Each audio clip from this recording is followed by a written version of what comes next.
you, Nina. Our next speaker is Sarai Ramos, also from Universitat de València. Let me find her bio right here. Sarai Ramos is a PhD candidate at the Universitat de València, whose research focuses on neo-Victorian drama at the National Theatre of London, concentrating particularly on recent drama adaptations of 19th century texts. Some of her contributions on the field are, and I quote, the study of neo-Victorian drama, presented at the second IRM doctoral seminar in 2021, then social and political critique in Let Them Call It Mischiefs, Jekyll and Hyde, for the 42nd IRM conference, and some others. So thank you very much, Sarai. So whenever you're ready, you may stop. So a quick disclaimer, this is mainly a quantitative analysis, so please bear with me. And I will go through quite fast through some of the slides, so don't panic. So as part of my thesis, I made a database collecting all the plays related to the 19th century performed at the National Theatre, also referred to as NT or National, from its official opening on the 22nd October 1963 to the end of 2018. In this database, I gathered plays written during the 19th century up to the year 1900, with the exception of some plays by George Bernard Shaw, which are included despite being written a bit into the 20th century. I also include drama adaptations of non-theatrical works that date back to that century, as well as modern reimaginings of the 19th century past and or historical figures. All in all, this database is formed by, let's see, sorry. So all in all, this database is formed by 155 and 59 entries of diverse authorship. And although they may seem a lot, they are not but a small portion in comparison to the overall number of plays performed at, by, or in collaboration with the National Theatre of London. Still, smaller is the number of those plays directed or authored by women. The National Theatre has had 6 different artistic directors so far. Sir Laurence Olivier, Sir Peter Hall, Sir Richard Eyre, Sir Trevor Nunn, Sir Nicholas Hytner, and Rufus Norris, who is the current artistic director of the theatre. By analyzing the repertoires throughout these different periods of time, it is concluded that the representation of the 19th century is not stable and varies from tenure to tenure. The number of plays authored, co-authored, directed, or co-directed by women also vary, especially when it comes to those occupying any of such positions in productions related to the 19th century.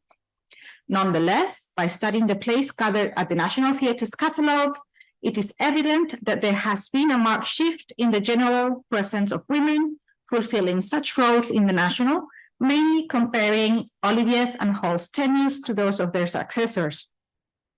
According to the information in the catalogue, in Olivier's 10 years as artistic director of the National, only 10 women held positions of authorship and direction, their distribution being as irregular as the following. So out of the 79 plays put on stage during Olivier's time as director, only 5 had women as the main author, as you can see here, while 4 were co-authored by women, that is, they were listed as author 2 or 3 within the catalogue, but only 1 woman was director during those years. Joan Plowright, Olivier's wife, directed 5 plays in 1969, 4 of which belonged to a workshop season of plays called An Evasion of Women, and all 4 plays of the season were written by female authors. For what makes of the productions from or related to the 19th century, Olivier staged a total of 20 plays related to the 19th century, most prominently works by authors such as Shaw, Chekhov, or Ibsen. The number of such shows is not great, considering the overall number of 79 plays performed at the National during Olivier's time. Yet, lower is still the number of women involved in the staging of those plays, as only 3 of them were co-authored by women. Constance Garnett and Maura Brutberg translated Chekhov's Uncle Vanya and Three Sisters respectively, and Doris Lessing adapted Ostrowski's The Storm. Hence, in these plays, women did not hold purely creative roles, but they were rather the means to be able to stage them for a British audience. In contrast, female authors wrote plays that did not look back to the past, but to modern times. For example, Maureen Duffy's Rights explores themes of sexual and romantic nature. Margaret Drabble's Bird of Paradise goes along more or less the same topics, as well as Natalia Ginsberg's The Advertisement, which also focuses on dysfunctional love relationships. It is no coincidence, though, that all 3 examples were conceived at a time when the movement for the liberation of women of the 60s and 70s was gathering strength. Female participation was not much better during Sepideh Hall's directorship. During his over 14 years as director of the National, about 251 plays were staged, yet 17 different women directed or penned, in one way or another, only 19 of the shows, so 19 out of 251. Equally to his predecessor's tenure, female collaboration in these roles is not evenly distributed through time. 5 women directed plays at the NT during Hall's tenure as artistic director, some of them being recurrent collaborators with the theatre. For example, Dee Trevis, who was the first woman directing a company at the National Theatre, and who directed a total of 3 plays during Hall's tenure, Beck's The Mother, Molière's School for Wives, and Lorca's Yerma, kept collaborating in various manners with the National in subsequent years. Also, Nancy Meckler, artistic director for the Shared Experience Theatre, directed in 1981 Edward Albee's Who's Afraid of Virginia Woolf, and went back to direct at the National at least twice more, within the time period that I'm analyzing. Regarding authors, 11 women authored or co-authored shows at the National during Hall's directorship, and 1, Sue Pomeroy, was both director and deviser. Curiously enough, Flora Thompson is acknowledged as the main author of the 1978 adaptation of her novel trilogy, Lark Rise, whereas Keith Dewhurst, the adapter, is acknowledged as the second author. However, when a sequel adaptation appeared the following year, titled Candleford, Thompson is classified in the catalogue as secondary author, whilst the adapter, Dewhurst, appears as the main author. This certainly raises questions as to how far does Dewhurst's Candleford deviate from Thompson's novels. For what makes the rest of authorship, an amount of it is comprised by female translators of plays by Chekhov, Brecht, and Ibsen. Coincidentally, a couple of those translations are some of the plays that go back to the 19th century by the hands of women. Although during Hall's directorship,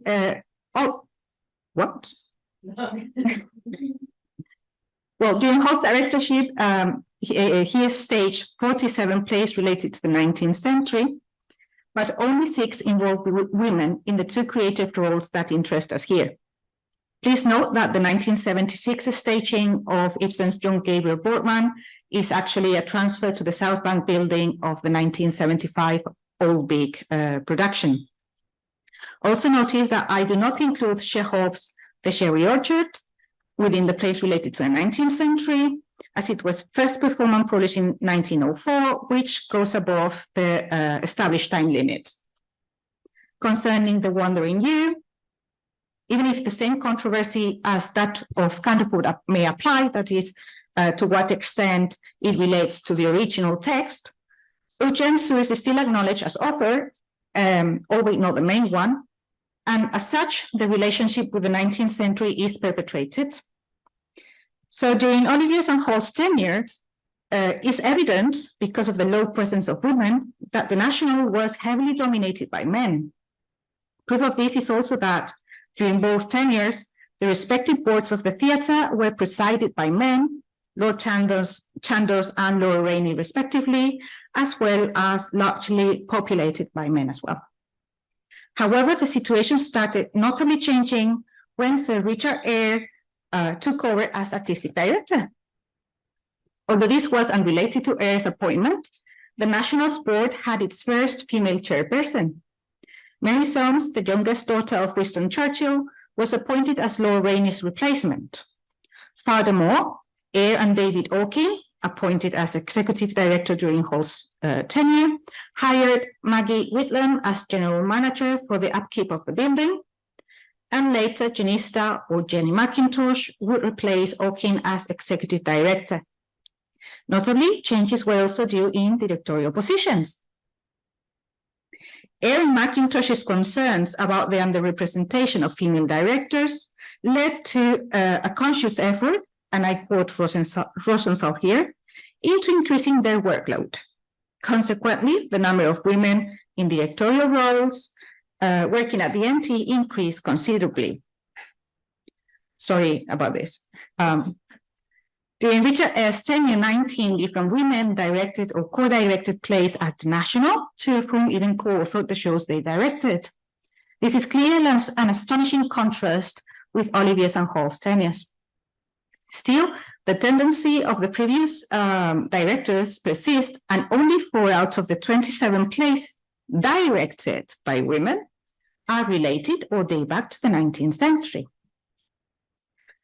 Martha Clark directed Alice's Adventures Underground, which was a co-adaptation together with Christopher Hampton of Carroll's Alice's Adventures, and which seems to rather focus on the relationship between the writer and his child muse.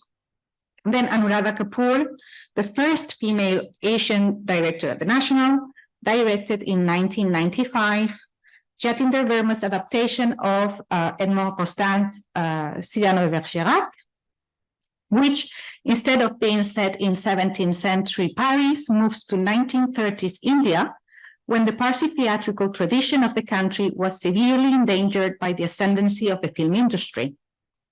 Then Katie Mitchell, a very resonant name within the National Theatre, directed in 1995 The Machine Wreckers by German author Ernst Toller, and which focuses on the causes for the looted riots that took place in Britain between 1812 and 1816. Finally, Nancy Mecklen-Politail co-directed the shared experience theatre adaptation of Tolstoy's classic War and Peace in 1996. Regarding authorship during Sir Richard Eyre's tenure, 7 different women were main authors of 9 different plays, 4 co-authored 4 more plays, and 2 directed and co-authored their respective productions, as already pointed out. That would be Martha Clark and Fiona Laird. But again, I'm a little bit lost now. Oh well, that should do. But again, only War and Peace, Alice's Adventures Underground, and Pam Jem's version of Chekhov's Uncle Vanya, staged again in 1992, date back to the 19th century. Gita Sowerspeed, Rutherford and Son, directed in 1994 by Katie Mitchell, is not included in this account as it was written and premiered in 1912, as well as set about the same time period, hence falling out of the parameters set by myself. The plays with women in directorial and or authorial roles during Eyre's 9 years as artistic director only accounts for about 20.6% of the plays performed at the National during that time. And it may not be considered a great ratio, yet it was undoubtedly a step into the right direction. Proof of this is that during Sir Trevor Nunn's 5.5 years as director of the National, 29.1% of the plays in his whole repertoire was penned or directed by women. Although the growth is not impressive, the percentage of productions with women in creative positions signal to a slight increase of the feminine presence in those roles. Whereas Eyre seemed to put his focus on female directors and not as much on female authors, Nunn's tenure seemed to be more balanced in that respect, more or less. There were 19 women directors, 1 director and co-authored, and 18 women appear in the catalogue as either main authors or co-authors. Despite this apparent balance, the contribution of women to the national during Nun's time is obviously unbalanced, reaching its peak in 2002. That year, Nun ran his transformation season as a response to the public's need for new plays at affordable prices. For the transformation season, 30 new plays were staged, out of which 5 had female directors, 2 of them being even both directed and authored by women. 5 more plays outside that season also had female directors and authors. None of them, however, look back to the 19th century in any manner. Nun staged just 19 plays that relate to the 19th century during his tenure, out of which only 3 were directed by women. Julia Mackenzie's Honk the Ugly Duckling, Fiona Shaw's Widowers' Houses, and Katie Mitchell's Ivanov. And 2 had women writers as main authors, Rita Dove's The Darker Face of the Earth, and Ruth Scorett's The Heiress, which is an adaptation of Henry James's novel Washington Square. Including Rita Dove's plays here could be arguable, after all it's a retelling of the Oedipus myth, but yet the fact that it's set in a plantation in South Carolina between the 1820s and 1840s is not fortuitous, as there is no better match for the myth than the forbidden love between the white woman owner of the plantation and her abandoned mixed-race slave son.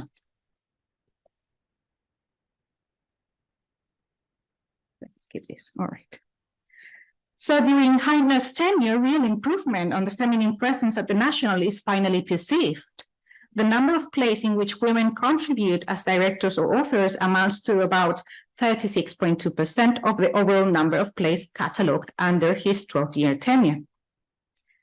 There were 24 different women directing, There were 24 different women directing 67 shows, 13 of which were even authored or co-authored by the director. Female authorship also shows a fair increase, as 37 different women wrote or co-wrote 46 plays. Out of the 96 plays with female directors or authors during Heiner's directorship, only 14 were connected in any way to the 19th century. Just to break the numbers a bit more, there we go. 4 of them are 19th century plays. 2 are later works by George Bernard Shaw. Another one is a play adaptation of a modern novel reimagining the 19th century. Very good, by the way. And 4 are inspired or made after works from the 19th century. And the last 3 are drama adaptations of 19th century novels. While this data on its own does not allow for building generalized conclusions, the number of adaptations of works from the 19th century and the works that find inspiration from it is, however, an indication of the existing interest in revisiting the 19th century past. Although the interest of women creators in this type of plays is not particularly remarkable.